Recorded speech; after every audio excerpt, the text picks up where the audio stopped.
Shalom, terpujilah Tuhan kita yang masih mengaruniakan kehidupan bagi kita. Saudara-saudara, bagaimanapun kondisi kita dan dimanapun kita berada, janganlah pernah lupa untuk selalu ingat akan Tuhan. Saudara-saudara, sebelum kita mendengarkan firman Tuhan, maka marilah kita memohon pertolongan Tuhan melalui doa. Kita berdoa, damai sejahtera di bumi dan kemuliaan hanya bagi Allah. Tuhan, sebelum kami memulai berbagai aktivitas di hari ini, kami rindu untuk mendengarkan firman-Mu. Berbicaralah Engkau melalui firman-Mu yang kudus. Di dalam nama Yesus kami berdoa. Amin. Saudara-saudara yang dikasihi Tuhan Yesus, mari dengarkan sabda firman Tuhan di hari ini, yang tertulis di dalam Kisah Para Rasul 16 ayat 25. Kisah Para Rasul 16 ayat 25. Tetapi kira-kira tengah malam, Paulus dan Silas berdoa dan menyanyikan puji-pujian kepada Allah, dan orang-orang hukuman lain mendengarkan mereka. Amin. Demikianlah sabda firman Tuhan. Berbahagialah orang yang mendengar dan melakukan firman Tuhan. Saudara-saudara, saya mau katakan begini. Tidak semua orang senang ketika melihat kita dengan sungguh-sungguh melayani Tuhan. Sekali lagi, tidak semua orang akan senang ketika melihat kita dengan sungguh-sungguh melayani Tuhan. Ketika kita melayani dengan sungguh-sungguh, kita melakukan apa yang bisa kita lakukan, kita memberi apa yang bisa kita beri, waktu, tenaga, pikiran, materi, bahkan hidup kita beri untuk melayani Tuhan.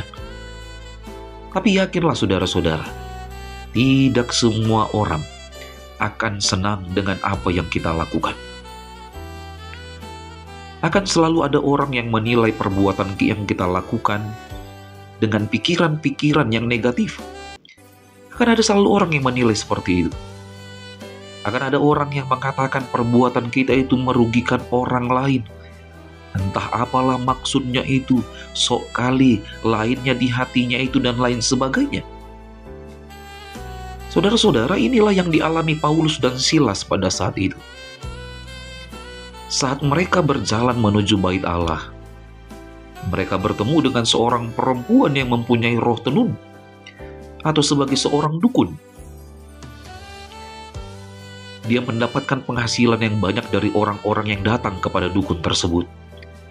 Lalu karena dia mengetahui Paulus dan Silas adalah seorang hamba Tuhan, maka dukun tersebut mulai menghasut orang untuk menangkap dan memenjarakan mereka.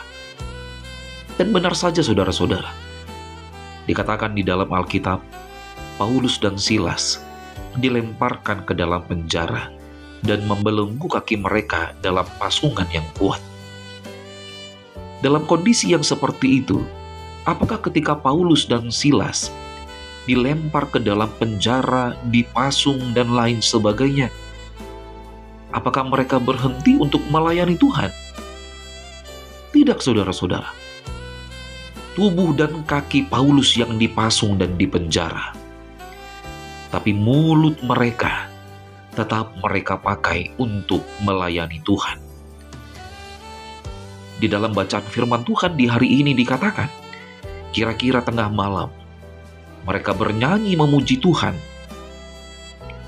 dan suara puji-pujian mereka didengar oleh tahanan-tahanan yang ada di dalam penjara tersebut. Lalu kita baca dalam ayat selanjutnya, maka dikatakan di situ saat Paulus dan Silas bernyanyi memuji Tuhan, memuliakan Tuhan, maka terjadilah gempa yang hebat, dan seketika terbukalah semua pintu penjara dan pasungan yang memasung kaki mereka. Saudara-saudara yang dikasihi Tuhan Yesus dimanapun kita berada,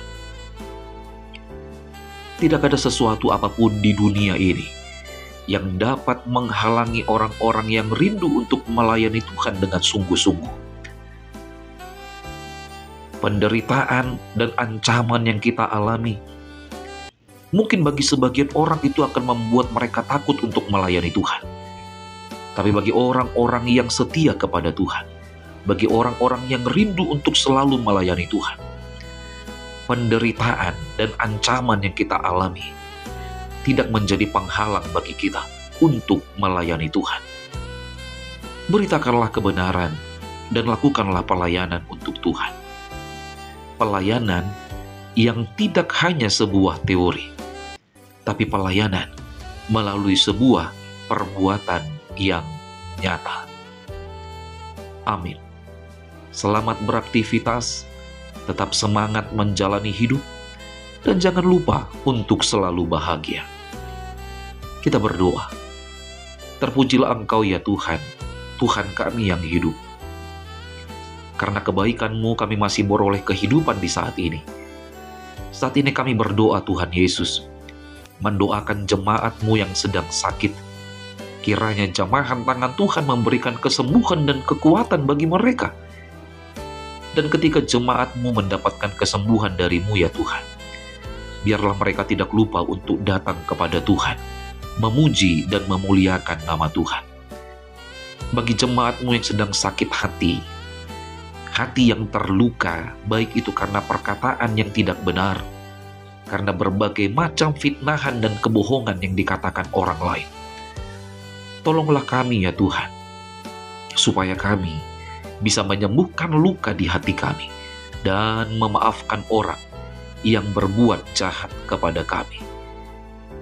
Dan bagi setiap pelayan-pelayan Tuhan di seluruh gereja-Mu, biarlah semangat untuk berbuat, semangat untuk melayani Tuhan dengan sungguh-sungguh tetap tertanam di dalam hati kami.